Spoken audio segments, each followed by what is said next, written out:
देखिए सुधार और सरलीकरण जो संवेदनशील सोच है, उसी का प्रमाण है, उसी का परिणाम है कि जो है वो हमारी जो एक मजबूत अर्थव्यवस्था है, वो मजबूत अर्थव्यवस्था पूरी दुनिया के सामने दिखाई पड़ रही है। उसका मुख्य कारण है कि सुधार और सरलीकरण का जो संवेदनशील सोच है, उसकी वजह से जो है वो हमारी अर्थव्यवस्था की संजीवनी साबित हुई। और केवल ये नहीं है, आप अगर देखें तो इस मोदी जी के दौरान जो है वो चाहे आर्थिक सुधार हो, चाहे सामाजिक सुधार हो, चाहे शैक्षणिक सुधार हो, चाहे प्रशासनिक सुधार हो, तमाम सुधार हुए। और इसमें तो लगभग जो है वो 2 दर्जन से ज़्यादा जो है वो टैक्स कानून थे। ये बात सही है कि 2000 में जो है वो अटल बिहारी वाजपेयी जी ने जो संकल्प लेकर के इसकी शुरुआत की थी, उसको 1 जुलाई 1917 में जो है वो नरेंद्र मोदी जी ने जो है संसद के संयुक्त सत्र में उसको जो है वो साकार किया। और उसके साथ ही साथ कोई भी कानून, उस वक्त मोदी जी ने कहा था कि कोई भी जो है जो हमारा सुधार होता है किसी भी देश का या व्यवस्था होती है खुले जो ओपन कंट्रीज़ हैं, वो जो है वो आखिरी सुधार नहीं हो सकता। समय के साथ, उसके अनुभवों के साथ उसमें जो है वो और बेटरमेंट के लिए जो है वो सुधार होते रहते हैं। और ये जो जीएसटी है, ये मोदी जी के दौरान ही, अगर आपको याद होगा कि जब पार्लियामेंट में, लोकसभा में आया, उसके बाद जो है वो स्टैंडिंग कमेटी में इसकी स्क्रूटनी हुई, फिर राज्यसभा में सेलेक्ट कमेटी में गया 2016 में ही। और इन तमाम तरह की स्क्रूटनी के बाद जो है वो एक जो है यूनिफाइड टैक्सेशन का सिस्टम है वो आया। और मैं मानता हूँ कि ये एक बेहतरीन सिस्टम है जो तमाम तरह के टैक्स के मकड़ जाल से उससे देश को मुक्ति मिली है।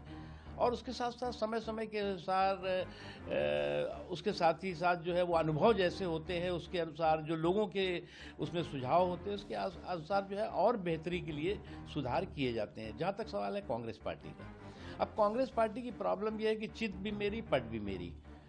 अब जब सुधार होगा तो कहेंगे जी हमने कहा, फिर कभी कहेंगे कि जी गब्बर सिंह टैक्स था, अब किसका टैक्स है ये पता नहीं। तो ये मुझे लगता है कि पहली बात तो ये दिमाग में ये साफ कर लें कि ये किसके साथ है, सुधार के साथ है या सियासी उधार के साथ है। अब इनका तो स्थिति है कि उधार की भी सियासत नहीं रह गई है, जो इसी का कारण है कि जो पार्टी अपने आप को मुल्क की पार्टी कहती थी, मोहल्ले की महंगी होती जा रही है। सर, लेकिन कांग्रेस पार्टी तो ये करते और इतने लेट में ये डिसीजन आया। क्या डिसीजन आया भैया?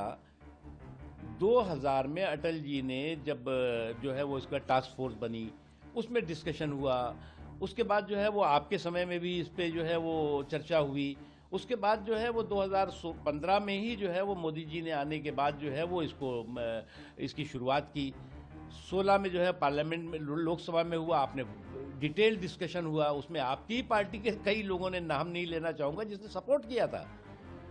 उसके बाद जो है वो आपने जब जैसे वहाँ से लोकसभा में पास होकर के राज्यसभा तक पहुँचा तो आपके विचार बदल गए। आप शोर मचाने लगे कि जी सेलेक्ट कमेटी बनाओ, सेलेक्ट कमेटी भी बना दी। मोदी जी ने तो कहा जितनी स्क्रूटनी कर रहा है कर लो। ये सुधार जो है किसी के व्यक्तिगत के लिए नहीं है, ये समाज के लिए है, देश के लिए है। और उसके बाद सेलेक्ट कमेटी में भी आपकी पार्टी के लोग थे, ये जो जयराम रमेश साहब हैं ये खुद थे, सबने अपनी सुझाव दिए। उसके आधार पर जो है वो आपने याद होगा आपको कि जुलाई 1917 में जो है वो पास हुआ, 2017 में पास हुआ। सर, एक जो इसमें प्रावधान लगातार मांग उठा रहे थे वो है हेल्थ इंश्योरेंस और मेडिक्लेम जैसे जो आपको उसमें जीएसटी खत्म करने की मांग हो रही थी और उसको अब सरकार ने माना है। कितनी राहत की बात है?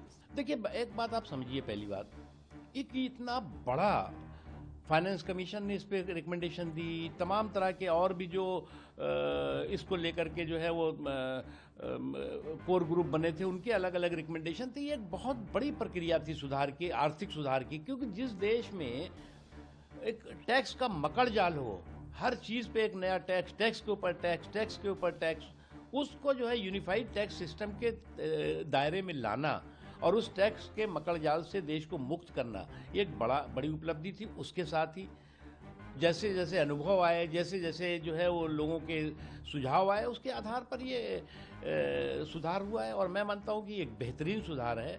और मैं फिर से एक बार कहूँगा कि ये जो सुधार है और सरलीकरण है, सुधार और सरलीकरण जो है वो नरेंद्र मोदी जी की इसका संकल्प है। और इसी संकल्प का परिणाम है कि हमारा देश जो है वो जो हमारे देश की सारी की सारी व्यवस्था, उसमें विशेष तौर से अर्थव्यवस्था है, तमाम तरह के संकटों और कंटकों के दौरान भी जो है वो मजबूत रही है, और यही सुधार और सरलीकरण जो है हमारे देश की अर्थव्यवस्था की संजीवनी है। सर, टीका टिप्पणी की गई थी बिहार में।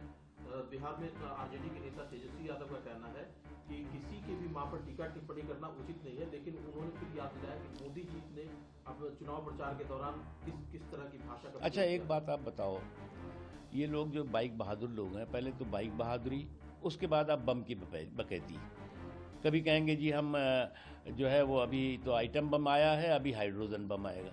ऐसा लगता है कि जैसे कि जब बचपने में जो है वो फुकी हुई बंदूकों और छूटे हुए कारतूसों को खिलौना बनाकर खेलने वाले आज जो है वो बम की बकैती और हाइड्रोजन बम और आइटम बम और इसके उसमें लगे हुए हैं। और उसी में बकैती और बकवास बहादुरी में आप जो है वो शालीनता की सारी हदें पार कर रहे हैं।